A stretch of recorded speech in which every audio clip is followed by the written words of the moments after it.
pagpili ng tamang bagay or choosing the right stuff ang ating pong pag-uusapan sa umagang ito mga katas. Ayon po sa Luke chapter 9 verse 25 sa wikang Tagalog po, ganito po ang sinasabi. Dahil anong pakinabang sa isang tao na makamtan ang buong mundo pero ang sarili naman niya ay mapahamak o masakit? Okay. Pwede ba nating sagutin ang tanong na anong pakinabang sa isang tao na makamtan ang buong mundo? So ano pa ang meron sa mundo na ating pong ginagalawan? So sa mundo, marami po tayong matatagpuan. May mga karangyaan, may kasikatan, puno ng kalayawan ang mundo. Sometimes, nauuwi ito sa kasamaan. At kung mapapansin po ninyo mga katasking, ang mundo po natin ay talagang puno ng kasamaan. Iilan-ilan o bibihira po ang gusto sa kabutihan. Marami po ngayon po gusto sa karahasan. Ano po? So may mga bagay po na maging pag-aari po natin dito sa mundo. Ngunit dapat po natin tandaan na ang mga mundong ari-arian po ay pantemporal, hindi po siya pangmatagalan o pangwalang hanggan. Ibig sabihin, magagamit lamang po natin siya hanggat nandito tayo sa lupa, hanggat tayo po ay nabubuhay.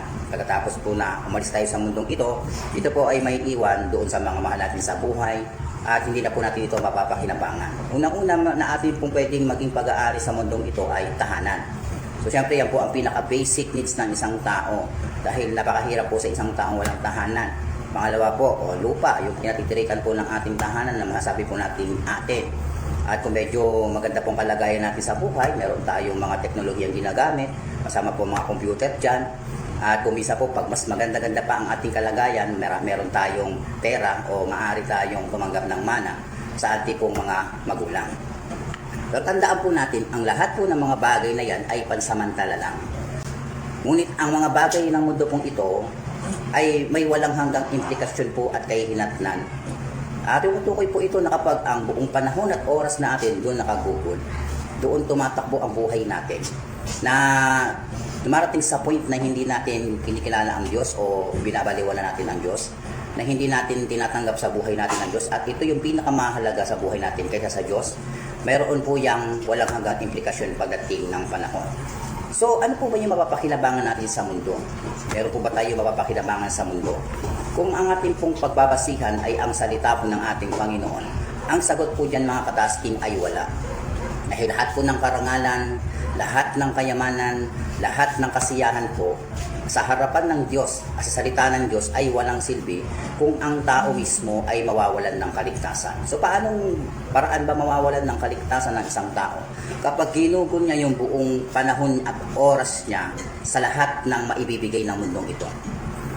Sa lahat ng magagawa ng mundong ito sa kanya. Kung ito ang nagpapatakbo ng kanyang buhay at dito umiikot ang panahon niya sa mga bagay na pantemporal na maibibigay ng mundo at ang Diyos ay kinalimutan niya, hindi niya binigyan pansin, binigyan niya ng kalayaan yung kanyang kasiyahan at kalayawan na hindi alintana ang Diyos sa kanyang buhay.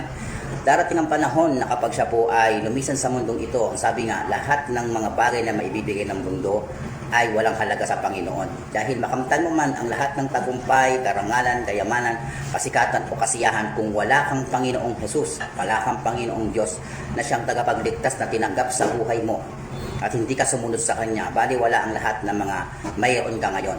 Sa sandaling kasiyahan na sinasabi po na ating matatanggap, magiging kapalit po ay walang hanggang pagdurusa sa harapan po ng ating Panginoon. So ano po ba yung kaligtasang tinutukoy dito ng ating pong pinag-uusapan ngayon? Ang mga termino pong maligtas at kaligtasan ay ginagamit kung minsan ng mga manunulat ng Biblia. May kinalaman po yan sa isang tao na iniligtas mula sa panganib o kapahamakan, pero karaniwan tumutukoy po ito sa kaligtasan mula sa kasalanan. Kaya yung usapin pong kaligtasan ay tumutukoy yan sa ating pong kaligtasan sa mga kasalanan. Yung impluensya, yung kabayaran, yung bunga, yung resulta po ng kasalanang ginagawa natin. So ano yung ating palagay? O tinutukoy sa salitang yan? Sarili naman natin ay mapapahamak o masisira.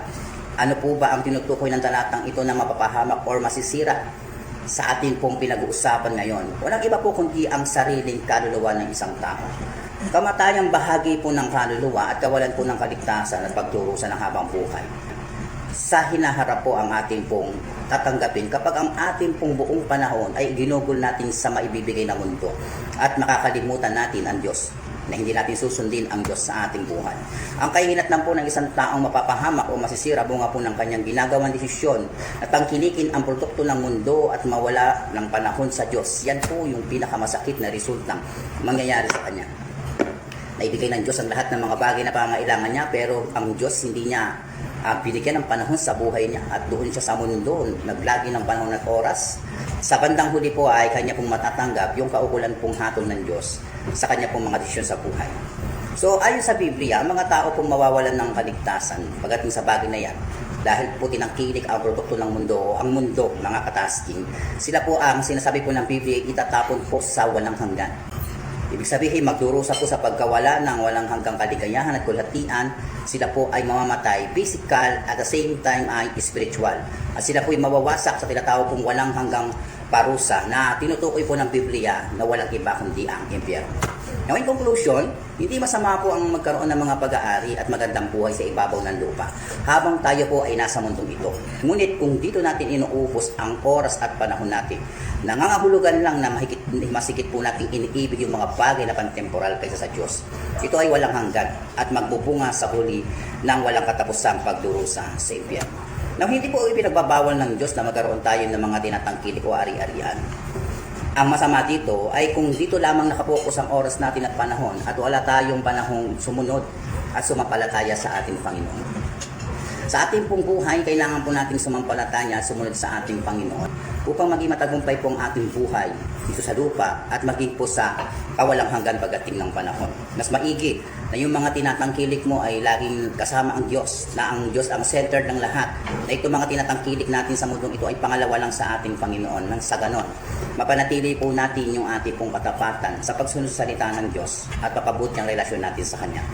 Yun lamang po sa ngayon, mga katasking, hanggang sa muli, magkita-kita po tayo sa ganitong oras. God bless everyone.